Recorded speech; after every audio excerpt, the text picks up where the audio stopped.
हुए देखने आए हैं ना?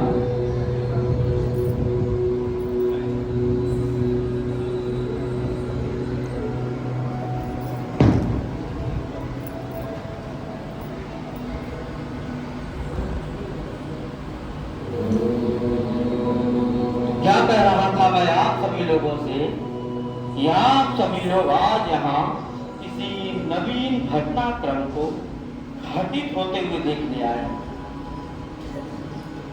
लेकिन आप सभी लोगों के मन में एक सवाल जरूर कौतूहल मार रहा होगा कि आखिर मैं कौन हूं और यहाँ तक कैसे पहुंच गया। तो मैं आप सभी लोगों को बताना चाहूंगा, समय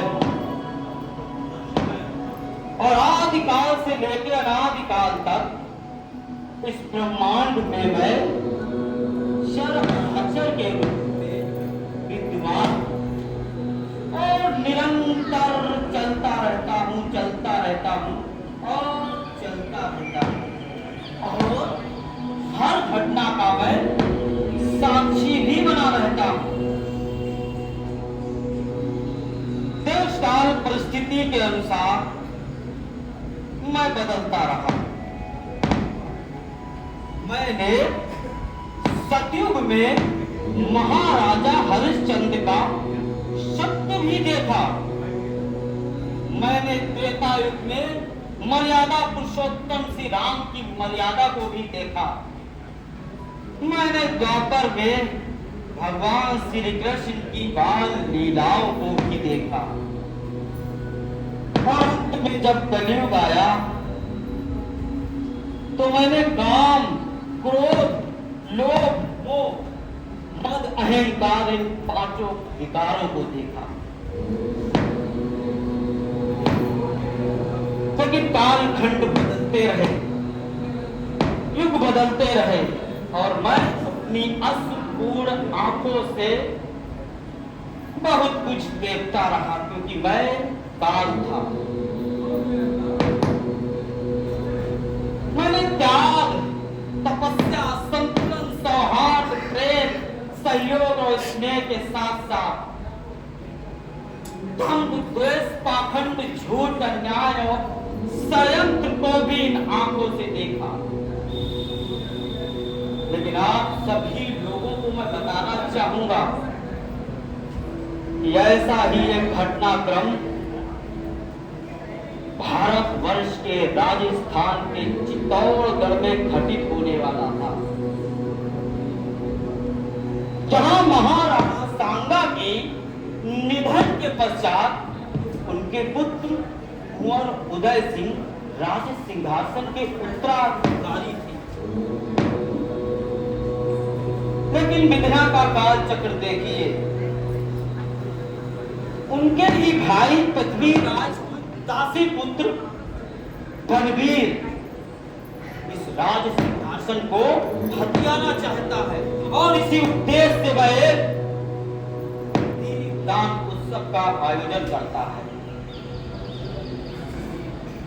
लेकिन राष्ट्र धर्म और राष्ट्र भक्ति का परिचय देते हुए दूसरी ओर धायमा पन्ना इस षड्यंत्र का पटाक्षेप करने के लिए तैयार है और वह अपनी राष्ट्र भक्ति का परिचय देने के लिए एक नए घटनाक्रम का उदय करती है। अब मैं आपको कुछ नहीं बताऊंगा, क्योंकि सब कुछ विधना के हाथ में है, नियत में सब कुछ समाहित है। अब मैं आपको सीधे सीधे लिए चलता हूं उसी दुर्ग में जहां ये घटनाक्रम घटित होने वाला है।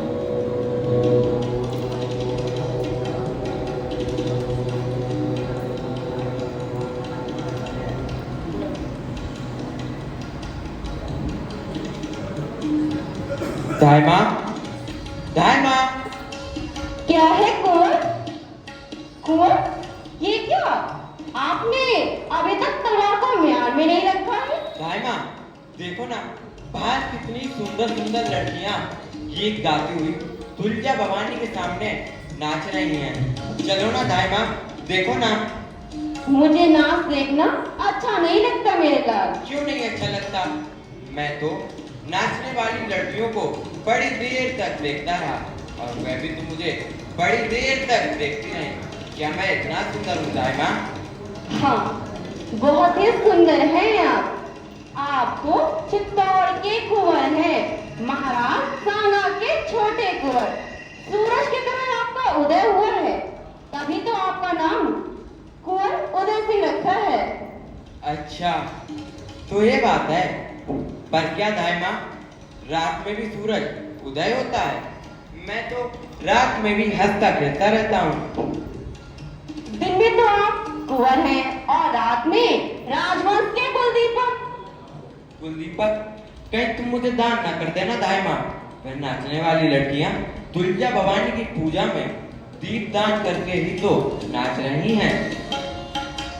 नहीं कुंवर, मैं ऐसा कुछ नहीं करूंगी।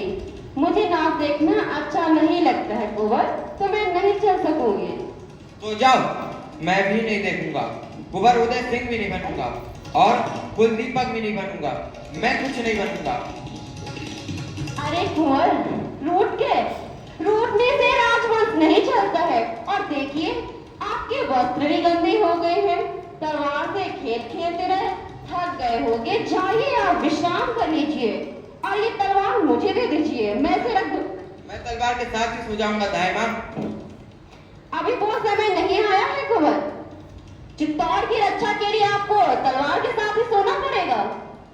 तो क्या तुम्हें तलवार से डर लगता है दाई माँ? तलवार से डर?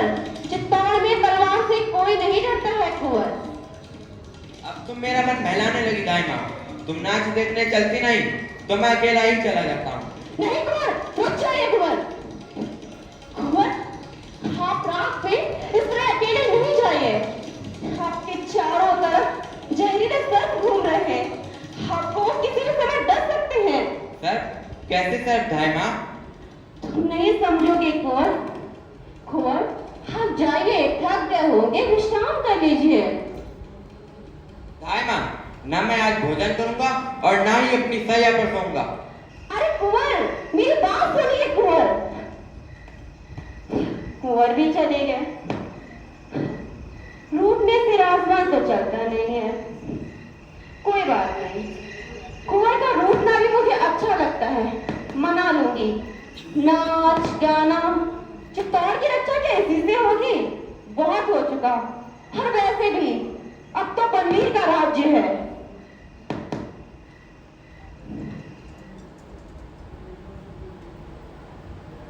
आखिर आप लोग ये बात सोच रहे होंगे कि चित्तौड़ में जो उत्सव इसलिए मनाया जा रहा है। एक तरफ षड्यंत्र है और दूसरी तरफ उत्सव का माहौल। एक तरफ दुख है और दूसरी तरफ खुशी। लेकिन मैं काल अपनी अश्रुपूर्ण आंखों से इन दोनों रंगों का अवलोकन कर रहा था, नियति का आदेश समझकर, क्योंकि नियति के आदेश में सब कुछ समाहित है। विधिया के काल चक्र को कभी नहीं कोई भी रोक पाया और मैं सब देखता चला जा रहा था। वहीं दूसरी ओर चित्तौड़ को बचाने के लिए सारे सामंत अपनी राष्ट्रभक्ति का परिचय देने के लिए तैयार बैठे थे।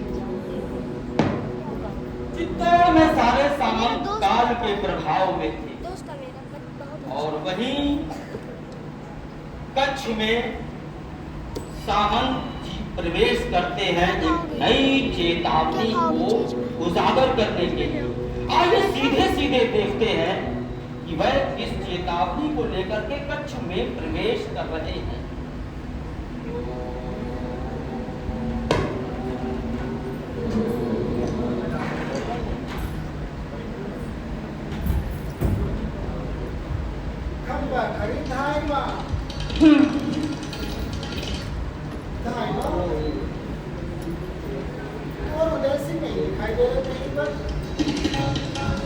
कुंवर उदय सिंह थक गए हैं और वो सोना चाहते हैं।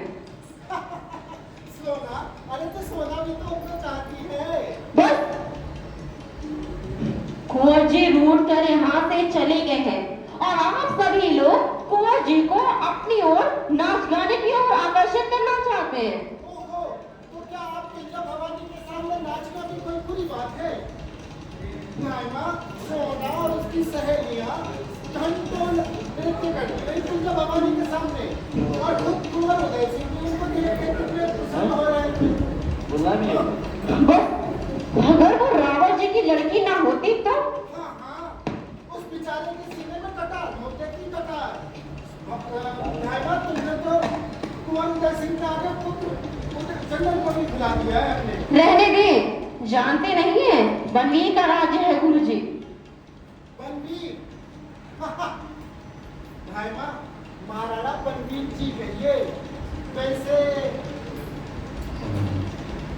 अगर बुरा न माने तो एक बात कहूँ। कहिए, मैं क्यों बुरा मानूंगी? कह रहे थे कि भाई माँ तो अरावली का पहाड़ बनकर बैठी हुई है महल में। हाँ, अरे तो ठीक है, तुम लोग बनास नदी बनकर कहो, नाचो झूमो गाओ, किसने मना किया है? कह रहे थे कि आज उनको उत्सव का कोई दिन नहीं है ना? पर फिर भी कह रहे थे कि मेरे मयूर पंख को गीत गान करो। हाँ, ऐसा लग रहा है ना जैसे मेरे पानी पानी हो गए हो, जैसे बिजलियाँ टुकड़े टुकड़े हो गई। हाँ, बड़े उमंग में लग रहे हैं आज आप। नायमा, दीपकों के साथ तो उनके भी बोल रहा है और तो आप यही त्योहार मना रहे हैं सब? लोग अब मैं ही क्या सारे नगर निवासी यही त्योहार मना रहे हैं।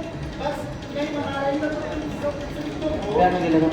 गुरुजी, बनवीर के अनुग्रह ने आपको पागल बना दिया है। नायमा, पागल कौन नहीं है? महाराणा विक्रमादित्य अपने 7,000 पहलवानों को देख के पागल हैं। तुम कुंवर उदय सिंह के मोह में पागल हो और महाराणा बनवीर वो तो शासन के मद में पागल हैं।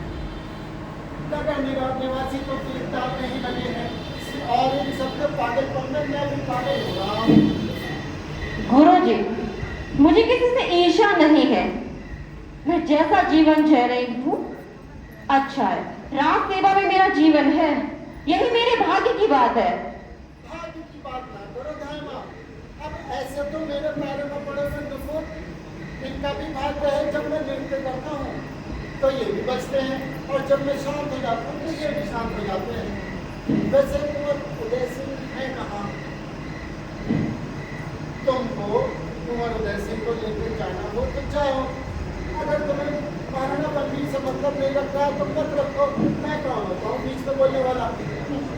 तो क्या उत्सव में जाने और ना जाने से बनवीर की इच्छा से है? अब मैं क्या जानूं? मैं इसमें क्या बोल सकता हूँ? मैंने तो बस वो बात बता दी जो मुझे ठीक लगी। इतने आदमियों के बीच कैसे पूर्व भेज देती? एक वही तो है महाराज सांगा के वंश के उजाले विक्रमादित्य भी बनवीर के कूटनीति से अधिक दिनों तक। तुम तो विद्रोह की बात करती हो। आंधी में आग की लपटें तेज हो जाते हैं और उसी आंधी में लड़खड़ाकर आपके सारे नौकर बिखर जाएंगे। कुछ ज्यादा नहीं बोल दिया?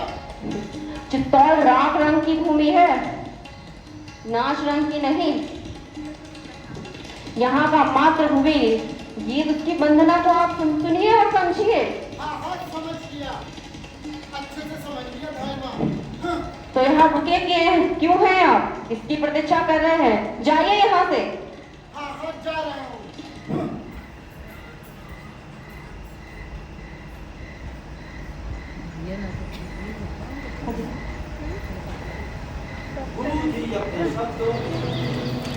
गुरुजी अपने शब्दों में ना चाहते हुए भी बहुत कुछ कह गए थे और एक ऐसी चेतावनी का संकेत दे गए थे जो चित्तौड़ के लिए शुभ नहीं थी। लेकिन वहीं धाय मां पन्ना चित्तौड़ के षड्यंत्र को बचाने के लिए, अपनी राष्ट्रभक्ति का उदाहरण देने के लिए तत्पर थी और उसने मन बना लिया था कि वह चित्तौड़ में होने वाले षड्यंत्र का पटाक्षेप अवश्य करे।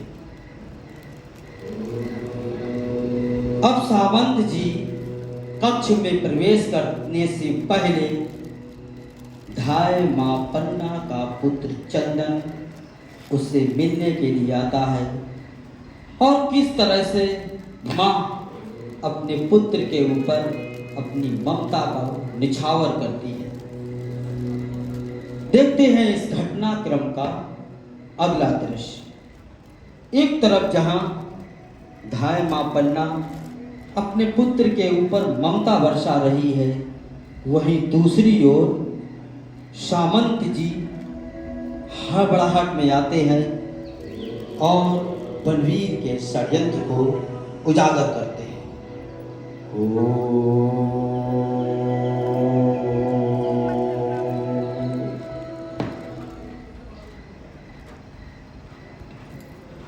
माँ, माँ, क्या है मेरे लाल? माँ, क्या है मेरे लाल? माँ, कुंवर जी कहाँ है माँ? वो तो थक कर सो गए लाल। उन्होंने भोजन कर लिया? नहीं, तुम भोजन कर लो। माँ, मुझे अकेले भोजन करना अच्छा नहीं लगेगा। मेरे लाल, तुम भोजन कर लो। सच जाने आप बहुत ही स्वादिष्ट व्यंजन बनाया है तुम्हारे लिए। माँ, कल कुंवर जी की भी माला ठीक कर देना। हमें लगना आप माला ठीक कर रही हैं। हाँ कुंवर, मैं तो तुम्हारी माला ठीक नहीं कर पाऊँ। करवाई बाद में तुम्हारी माला ठीक कर दूंगी। ठीक है माँ।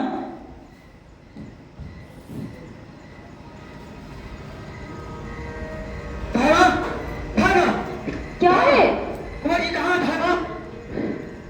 खड़ी गम्मा, सामंत जी। कुंवर जी कहाँ है? क्यों? क्या हुआ उन्हें? उनका जीवन खतरे में है। अरे ये सामंत जी, ये क्या कह रहे हैं आप? उनकी जान बचाओ है। कुंवर जी, बचाओ। कुंवर जी, कुंवर जी। क्या मेहमान को ऐसे ही दिन देखने थे? दुनिया भागे, तुम चित्तौड़ की देवी हो। कैसे कह दो, तुम्हारे त्रिशूल में अब शक्ति ही नहीं रही। मेहमान का भाग्य। सामंत जी, माँ भवानी की कृपा से कुंवर जी बिल्कुल ही सुरक्षित हैं। उन्हें कुछ भी तो नहीं हुआ। कुंवर जी अच्छे हैं। हाँ सामंत जी। दुनिया भवानी कुशल करे, लेकिन धारमा एक बुरी खबर है। क्या? महाराणा विक्रमादित्य जी की हत्या हो गई। महाराणा विक्रमादित्य जी की हत्या हो गई? किसने की सामंत जी? बलवीर ने, उसने नगर में नाच रखा उसको मरवाया, जिससे सभी का ध्यान उतर गए। मौका पाते ही उसने महल में प्रवेश किया धारमा और महाराज की हत्या कर दी। माँ भवानी, महाराजा विक्रमादित्य जी। लोगों ने रणवीर को कहते सुना है कि पूरे चित्तौड़गढ़ क्षेत्र का उत्तराधिकारी समझकर वो कुंवर जी को जीवित नहीं रहने देगा। धारमा वो इस संपूर्ण चित्तौड़गढ़ पर अपना राज्य स्थापित करना चाहता है। विलासी और अत्याचारी राजा कभी भी संपूर्ण राज्य नहीं कर सकता सामंत जी। लेकिन रक्त से भीगी तलवार लेकर वो महल की तरफ गया। धारमा लोगों ने उससे कुछ कहा नहीं और सैनिक क्या कर रहे थे? सैनिकों में इतना साहस नहीं। धारमा सारे सैनिकों को उसने अपनी तरफ मिला लिया है। लोग उससे डरते हैं। और सामंत?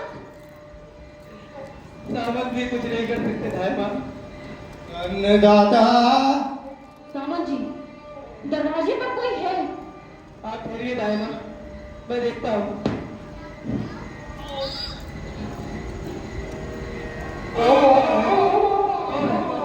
ये तारीख को बाहर सैनिकों का पैदा नहीं। अम्मा घड़ी अन्नदाता। खीरत, तुम हो? बाहर कोई और तो नहीं? बाहर सिपाहियों का डेरा लग रहा है।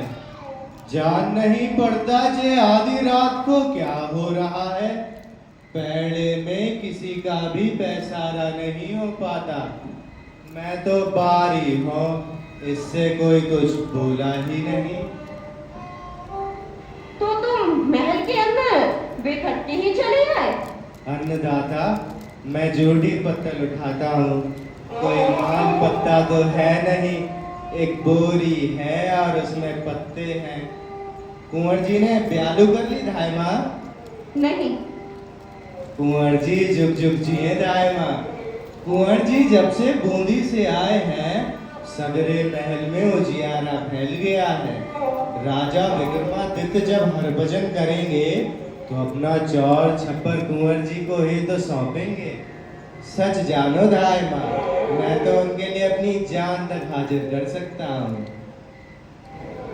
कुछ सोच रही हैं अन्नदाता? हाँ हाँ, कुछ सोच रहे हैं। सामंत जी, आप बाहर जाइए और देखिए महल के चारों तरफ कितने सिपाही हैं और कहाँ कहाँ पर खड़े हैं। बहुत अच्छा था माँ, मैं भी देखता हूँ। कीरत,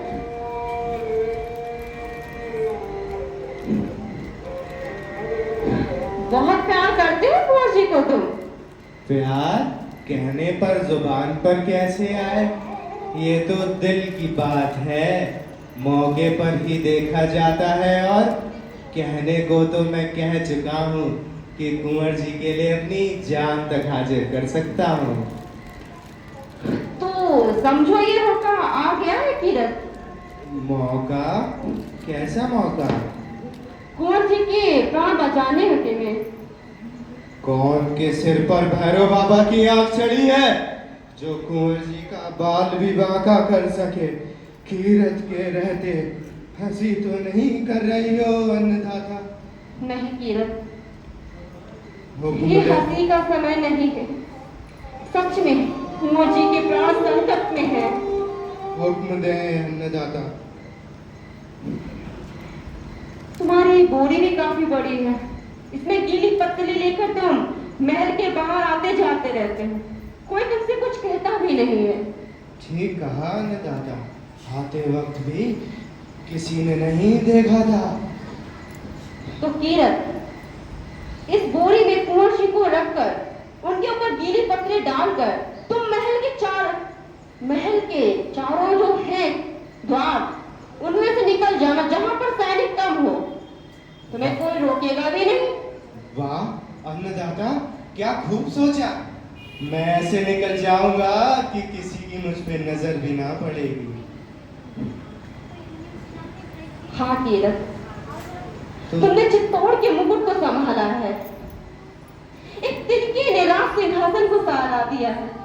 तुम धन्य हो कीरत। धन्य तो आप हैं अन्नदाता, जो मुझे ऐसे काम का मौका सौंपा है। तो मैं चलूं? हाँ, गोजी मेरे कमरे में ही है। आओ कीरत।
क्या?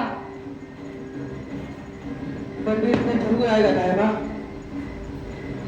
और वो कुंवर जी की खोज करेगा।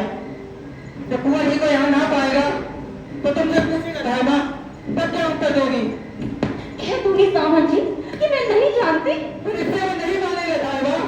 कभी आगे में आकर उसे तुम्हारी हत्या कर दी तो मुझे इसकी चिंता नहीं है सामंत जी। और चिंता कुंवर जी की है धामा, और चिंता कुंवर जी की है। तुम्हारा बलिदान चित्तौड़ के किस काम आएगा धामा?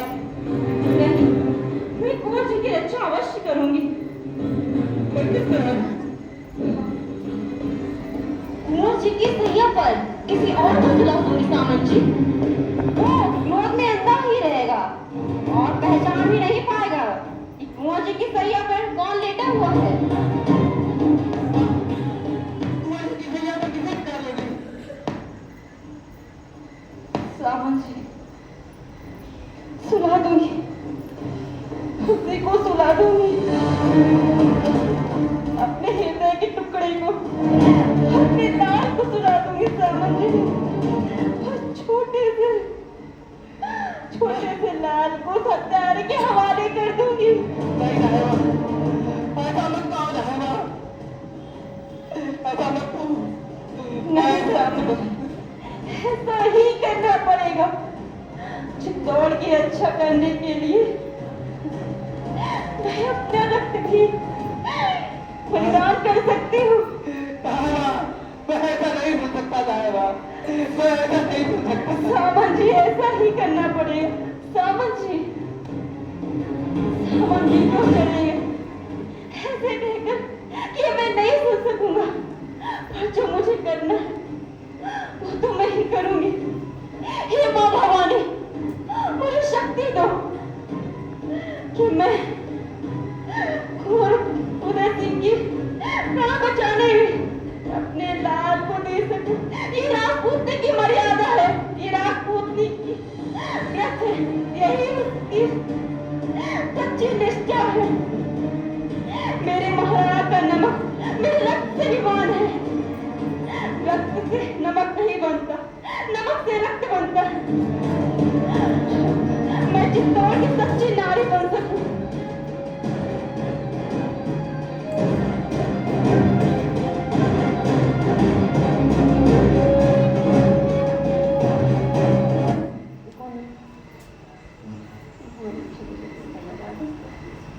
तो इस प्रकार आप सभी लोगों ने देखा कि किस तरह से सावंत जी ने धाय मां पन्ना के समक्ष रणवीर के षड्यंत्र को उजागर किया। लेकिन वही धाय मां पन्ना ने कुंवर उदय सिंह की रक्षा के लिए एक छोटे से आदमी कीरत को भी इस कार में सम्मिलित कर लिया।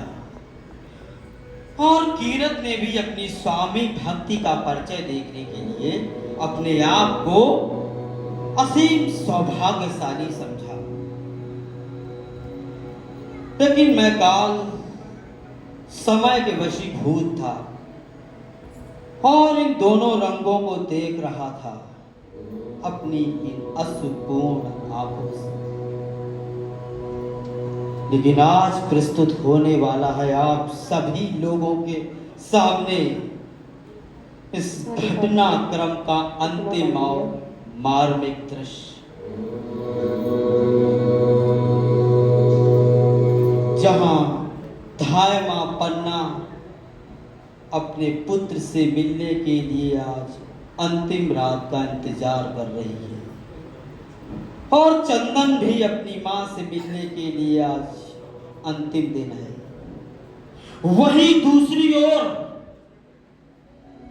रणवीर राज सिंहासन को हथियाने के लिए रक्त से सनी हुई तलवार लेके धाय मां पन्ना के कक्ष में प्रवेश करता है, क्योंकि अब उसे चाहिए तो केवल चित्तौड़ का राज सिंहासन और उसकी तलवार प्यासी है तो केवल कुंवर उदय सिंह के रक्त की। एक और ममता के फूल है तो दूसरी ओर षड्यंत्र का ऐसा काला साया जो पूरे चित्तौड़गढ़ पे मंडरा रहा था।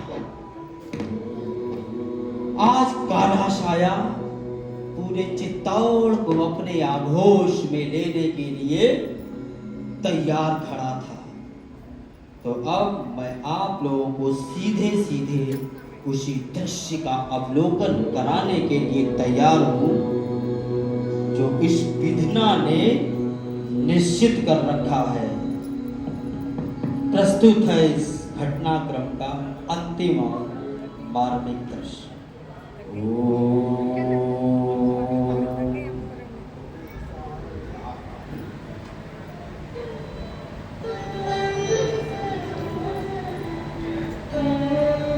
माँ माँ माँ माँ देखो मेरे पैर पे चोट लग गई, रक्त निकल रहा है। माँ ये चोट कैसे लगी मेरे लाल?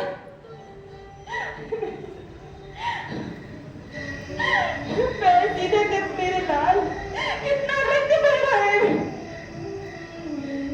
कैसे चोट लगी तुझे? माँ जब मैं भोजन करके उठा सब जाने कहा कि महल के चारों तरफ सिपाही इकट्ठे हो गए हैं। उसी को देखने के लिए मैं जड़ों के पर चढ़ गया। माँ कोई बात नहीं, मेरा रक्त चित्तौड़ की रक्षा के लिए हमेशा बहेगा। पर माँ ये सिपाही क्यों इकट्ठे हो रहे हैं महल के चारों तरफ? आज इतना बड़ा आयोजन था ना, उसी सुरक्षा को लेकर सैनिक यहाँ पर खड़े हैं। माँ सोना अच्छी लड़की नहीं है, गुरुजी भी अच्छे नहीं है। मैं कल कह दूंगा कि कुंवर जी को अपना नाच ना दिखाया करे, उनका मन आखिर करने में नहीं लगता है। माँ ठीक है मेरे लाल, मैं उन्हें समझा दूंगी। पर माँ कुंवर जी कहाँ हैं? आज भोजन में भी साथ नहीं मिले। वो सो रहे हैं मेरे लाल। सो रहे हैं? अभी तक सो रहे हैं? उन्हें कुछ ज्यादा नींद नहीं आती है। माँ कहाँ सो रहे हैं, मैं देखूं? नहीं मेरे लाल, वो बुरा मानकर कहीं सो रहे होंगे।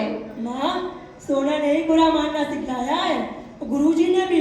पहले कभी बुरा नहीं मानते थे, खेल खेल में भी बुरा नहीं मानते थे, साथ खेलते थे साथ खाते थे। आज अकेले कुछ खाया भी नहीं गया। माँ चलो मेरे लाल, मैं तुम्हें भोजन करा दूं। आओ लाल। माँ कल खाऊंगा, कुंवर जी के साथ बैठ के खाऊंगा। आप प्रेम से परोस के खिलाना माँ, प्रेम से। कुंवर जी से भी ज्यादा खाऊंगा। कहते हैं कुंवर उदय सिंह से ज्यादा खाते हैं। कल मैं हरा दूंगा उदय सिंह को। हाँ मेरे लाल, ठीक है, जाके तो विश्राम कर लो। माँ तेरे आंखों में आंसू कैसे? माँ तेरे आंखों में आंसू कैसे? माँ मेरे लाल को चोट लगी और इतना रक्त बहा। उसकी माँ की आंखें नम ऐसे कैसे हो सकता है मेरे लाल? माँ तू बहुत अच्छी है, तू बहुत अच्छी बातें करती है। मैं बड़ा होकर ना बहुत सारी जागीर जीतूंगा, तेरे लिए ना मंदिर बनवाऊंगा, तेरी पूजा करूंगा। तू अपनी पूजा करने देगी ना माँ? उससे ऐसी ही आशा है मेरे लाल। बातें बनकर कितनी रात हो गई है, जाकर विश्राम कर ले, थक गया होगा तू। माँ कोई झांक रहा है। माँ अरे मेरे लाल कोई नहीं होगा, अरे कीरतबारी होगा। तू कहे तो मैं अपनी तलवार निकालूं? नहीं मेरे लाल, महल में किसी का डर कुछ नहीं होगा मेरे लाल, जाके तो सो जा। माँ कहाँ सोऊं? अभी सच्चा तो रसोई में काम कर रही होगी, मिशैया तो भी ठीक नहीं हुई। तो ऐसा कर, कुंवर जी की सैया पर सो जा। जैसे ही तेरी सैया तैयार होगी, मैं तुझे उस पर ही लेटा दूंगी। माँ तू बहुत अच्छी है, आज मैं कुंवर जी की सैया पर लेट के देखूंगा। माँ आज मैं राजकुमार बन गया। माँ पर माँ राजकुमार के गले में माला होती है, मेरी माला तूने गूंथ दी? नहीं मेरे लाल, थोड़ी सी बाकी है, कुछ ही कुछ उसमें फूल बाकी है। वो सावन जी आ गए हैं माँ चाचा के लिए। माँ कल गूंथ देना, भूलना नहीं। हाँ मेरे लाल, कल याद से बुझ दूंगी तेरी माला। कितनी नरम चेहरा है, जी करता है। माँ जी करता है हमेशा के लिए इसी पर सोता रहूं। मेरे लाल छुपन। माँ क्या हुआ? कुछ नहीं मेरे लाल, हमें आज जी अच्छा नहीं है। अच्छा नहीं है तो किसी वैद्य के यहाँ जाऊं? नहीं मेरे लाल, कुछ दवा वैद्य के पास नहीं होती है, ये अपने आप से आप आती हैं और अपने आप से आप चली जाती हैं। जाकर तू सो जा, मैं भोजन को भोजन के आकर जल्दी ही आ जाऊंगी। ठीक है।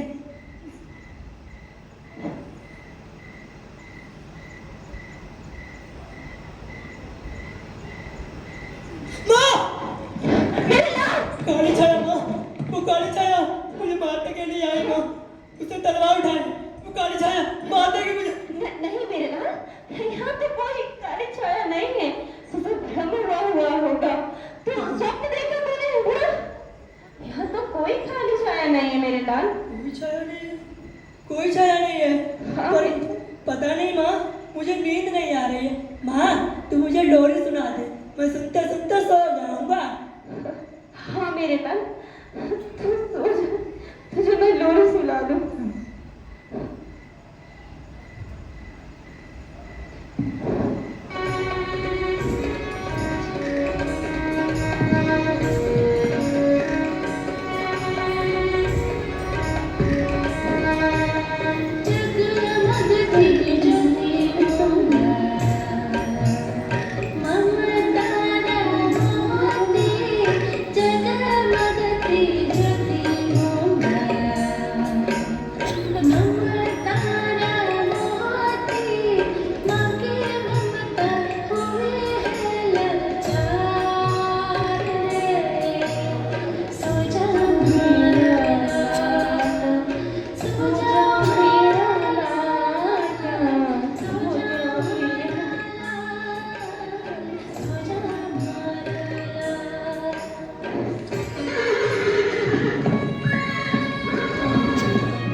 राजपूतों में एक ही माँ है, धाई माँ। मैं ऐसी धाई माँ को प्रणाम करता हूँ। धाई माँ के आंखों में अश्रु। ये अश्रु नहीं है महाराज बनवी, आप मेरे कुल बिना भोजन किए ही सो गए। आज के दिन भोजन नहीं किया? अरे आज तो उत्सव का दिन है, आनंद का दिन है। आज मेरे महल में 300 सामंतों ने भोजन किया। गिरफ्तारी की बोरी देखती हुई भोजन को उठाते उठाते थक गए। कहाँ है वो? आज उसे मैं भोजन कराना चाहता हूँ। दाए नहीं महाराज बनवी, वो किसी और के हाथों से भोजन नहीं कर रहे हैं। जैसे ही वो उठेंगे मैं उन्हें भोजन करा दूंगी स्वयं। भाई माँ हो ना, आज तुमने सोना का नाच देखा, कितना उत्कृष्ट नाचती है। मैंने उससे कहा था कि उदय को अपने संग लेकर आए, नाच दिखाए। शायद तुम्ही ने ही भेजा था, बस कुंवर जी का जी अच्छा नहीं था, इसलिए मैं वहां उन्हें नहीं भेजा। जी अच्छा नहीं था, और तुमने भी तो दीपदान नहीं देखा था। दीपदान देखने की बात नहीं है महाराज बलवीर, करने की बात है।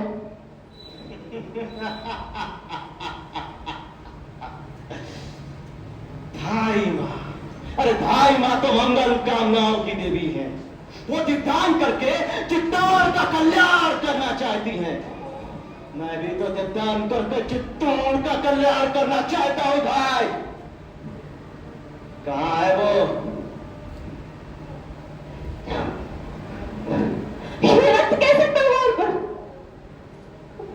रक्त तो तलवार की शोभा है, अनंत सुहागों से भरी हुई है। ये तो इसके सिंदूर की रेखा है दाए। इसे म्यान में रख लीजिए महाराज। क्यों, तुम्हें भय लग रहा है? चित्तौड़ में तलवार से किसी को भय नहीं लगता। दासी, तलवार इतनी आसानी से मैदान के भीतर नहीं जाती, रक्त चाहिए इसे। आधी रात हो चुकी है महाराज बलवीर, विश्राम की इजाजत कीजिए महाराज बलवीर। विश्राम मैं करूं? बलवीर, जिसे राजलक्ष्मी पाने के लिए दूर की यात्रा करनी है गाए, कहाँ है वो? मैं उसे अपने संग ले जाना चाहता हूं। नहीं, आप कुंवर उदय सिंह को नहीं ले जा सकते।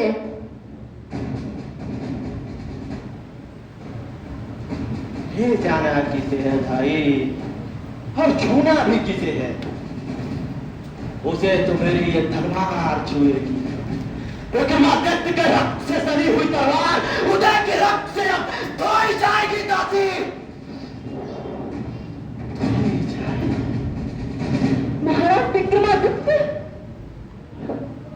वो अब इस दुनिया में नहीं रह पाता। उन्होंने रक्त की लहर पार कर ली है पन्ना। उसी रक्त की लहर इस तलवार पर है पन्ना। तो मेरे सामने हत्यारा बलवीर खड़ा हुआ है। महाराज बलवीर को हत्यारा बलवीर नहीं कह सकती भाई। हत्यारा बलवीर कहने वाले के जीभ काट लिया जाएगा। बलराम, मेरी जीभ काट दो।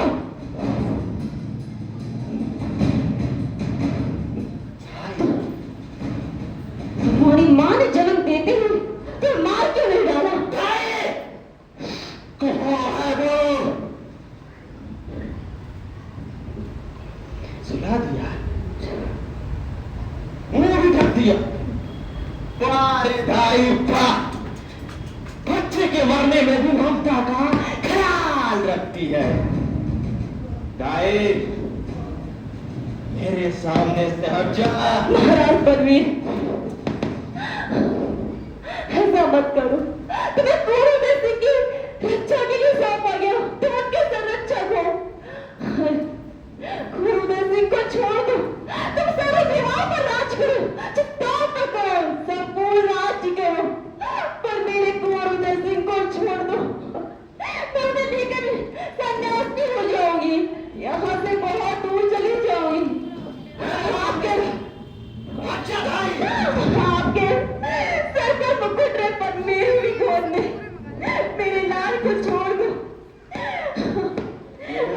बहुत देख चुका हूँ भाई।